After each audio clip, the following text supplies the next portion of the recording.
जय गुरुदेव। और दोस्तों, मेरे चैनल सिद्ध साबर मंत्र में आपका एक बार फिर से हार्दिक स्वागत है।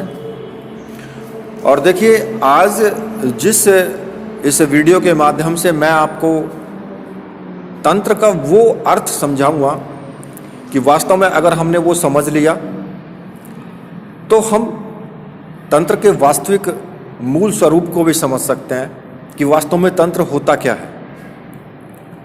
तो इसलिए वीडियो को पूरी देखना, क्योंकि आधी अधूरी देखोगे तो समझ में कुछ नहीं आएगा। और ये आपके लिए बहुत ही महत्वपूर्ण वीडियो है। देखिए, कभी कभी क्या होता है कि शब्द अपना जो मूल अर्थ है ना, वो खो बैठते हैं और वो शब्द अपने आप में ही भ्रष्ट हो जाते हैं। उदाहरण के लिए, अगर हम हिंदी व्याकरण में लिंग शब्द का अर्थ का प्रतीक जो चिन्ह है वो क्या है, जो लिंग शब्द है, लिंग शब्द का प्रतीक जो है, अर्थ जो होता है वो पुल्लिंग और स्त्रीलिंग दो शब्द पढ़ाए जाते हैं। कि जो लिंग होता है कि पुल्लिंग और स्त्रीलिंग। लेकिन ये शब्द जो है बीतते बीतते अभ्रष्ट हो गया एकदम। इसका अपभ्रंश ऐसा हुआ कि गलत अर्थ इसको लेकर के बैठ गए लोग। और इसका तात्पर्य उन्होंने समझ लिया कि भाई जनन इंद्रिय होती है, उससे इसका अर्थ लगा लिया। इस तरह से हिंदी और संस्कृत के ऐसे पता नहीं कितने शब्द हैं कि जिनका अर्थ तो वास्तव में कुछ और है, परंतु समय के बीतते बीतते उनका अर्थ ही भ्रष्ट हो गया। तो तंत्र भी एक ऐसा ही शब्द है। तंत्र, जो तंत्र का जो वास्तविक अर्थ है वो क्या होता है कि सुनियोजित तरीके से किसी भी कार्य को संपन्न करने की जो क्रिया है उसको तंत्र कहते हैं। और इसीलिए हमारे जो भारत देश का जब स्वतंत्रता के बाद में जो नाम दिया गया वो प्रजातंत्र दिया गया। और इसका तात्पर्य क्या है कि प्रजा के हितों को व्यवस्थित तरीके से संपन्न करने की जो क्रिया है उसका नाम प्रजातंत्र है। पर तंत्र आगे चल करके मूल अर्थ को खो बैठा। और आज जो जनसाधारण में तंत्र का केवल अर्थ क्या रह गया कि मारण मोहन वशीकरण उच्चारण, सिर्फ ये ही रह गया तंत्र का नाम। तंत्र या तांत्रिक शब्द का उच्चारण करते ही सामान्य व्यक्ति जो होता है वो चौंक जाता है, या फिर यूं कह लीजिए कि वो थोड़ा सा भयभीत हो जाता है वो। और इसका मूल कारण क्या है कि उसके मन में तंत्र की जो गलत व्याख्या है, उसका जो गलत अर्थ है, वही उसका मूल कारण है। देखिए, गोरखनाथ जी जो थे उनको बहुत सम्मान्य दृष्टि से देखा जाता है, ठीक है। जैसे कि बहुत से योगी हुए हैं, ऋषि मुनि हुए हैं, ऋषि वशिष्ठ हुए, विश्वामित्र, कणाद ऋषि हुए, और वो लोग अपने आप को तंत्रज्ञ कहलाने में अपने आप को एक गौरव महसूस करते थे।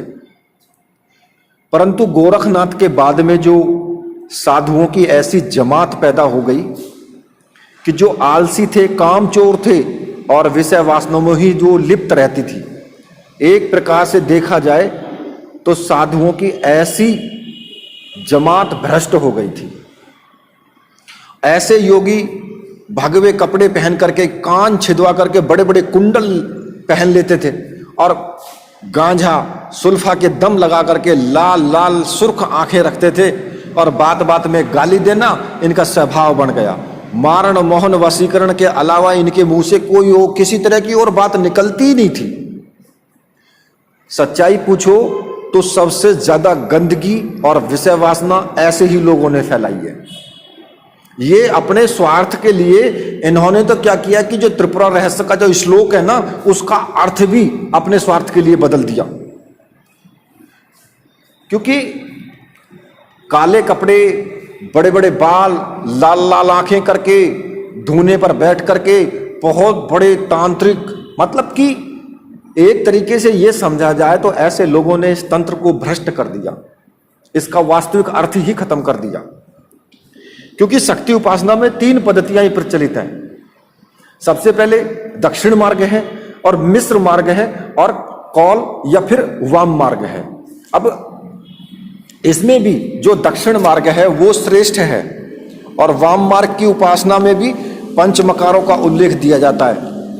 अब वे पंचमकार कौन कौन से हैं, इनके भी अर्थ को भ्रष्ट कर दिया। पंचमकार हैं मध्यम, मासम च मीनम च मुद्रा मैथुन मेव च मकार पंचक प्रादुर्योगिनाम मुक्तिदायकम। इसका अर्थ क्या है वास्तव में, कि शराब, मद, मांस, मीन यानी मछली खाना, मुद्रा कहीं पर भी नग्न होकर के मनचाहे तरीके से क्रियाएं करना, या फिर मैथुन, ये 5 आध्यात्मिक मकार ही योगी जन को मोक्ष देते हैं। ऐसे भ्रष्ट और साधुओं ने इस श्लोक के आधार पर समाज में खुलेआम मांस खाना, शराब पीना, मुद्रा या मैथुन का धड़ल्ले से प्रयोग करना शुरू कर दिया। और यदि कोई इन्हें टोकता तो इस श्लोक का उदाहरण दे देते और समाज के सामने रख देते कि भाई पूर्ण मोक्ष प्राप्ति के लिए तो जो है ना, साधना की सिद्धि में इस प्रकार के मकारों की अनिवार्यता है ही। क्योंकि आपने देखा भी होगा कि पूजा पाठ करते हैं, शराब का भोग लगाते हैं, मांस का हवन करते हैं, मांस खुद खाते हैं, मांस मदिरा का भोग लगाते हैं। भाई कहां तक ये उचित है? आज मैं उसी चीज को आपको बताऊंगा कि वास्तव में ये है क्या। देखो, जो पंचमकार होते हैं ना, तंत्र साहित्य में इसकी व्याख्या ये नहीं है, इसका जो गलत अर्थ और जो लगाया गया है वो बिल्कुल एकदम गलत लगाया गया है।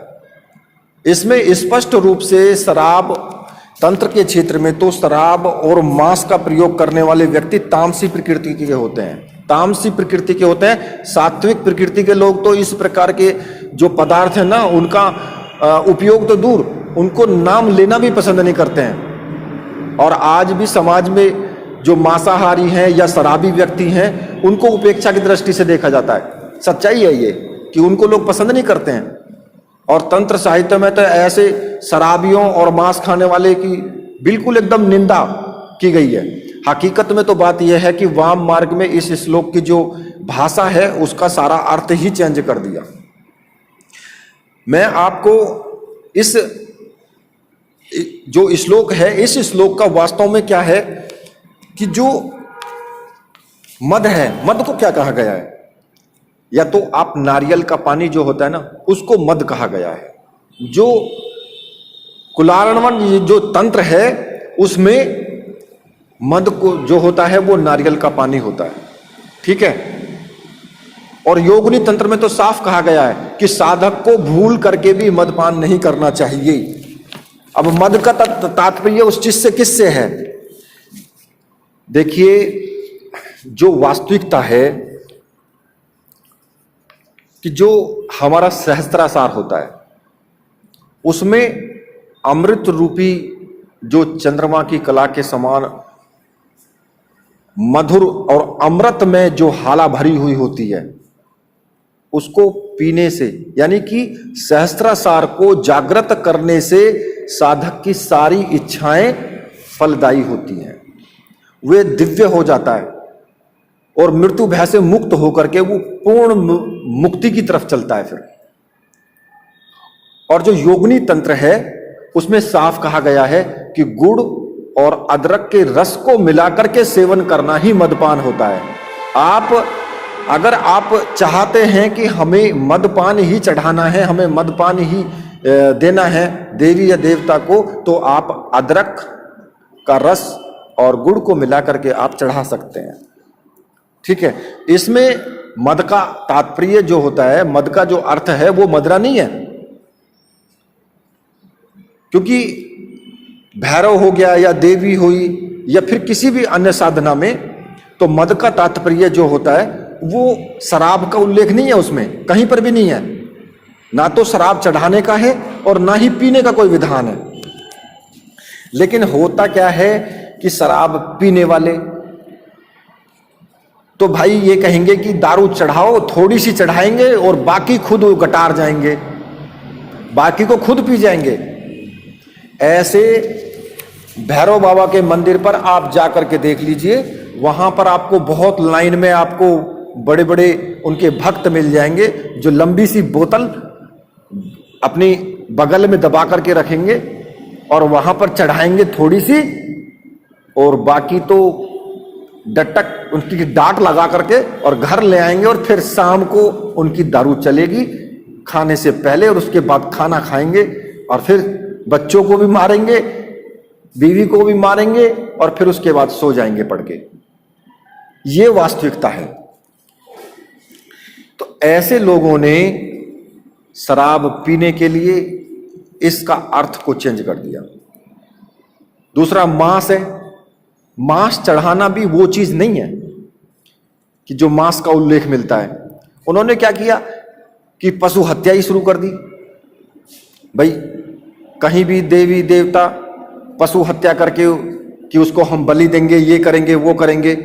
मतलब कहने का यह है कि खुद के लिए खाने के लिए एक नया तरीका ढूंढ लिया, बस, और कुछ नहीं है। कभी भी देवी देवता कभी भी ये नहीं कहते कि हमें मांस मदिरा चाहिए या हमें मांस मदिरा का ही भोग लगे हमारे लिए।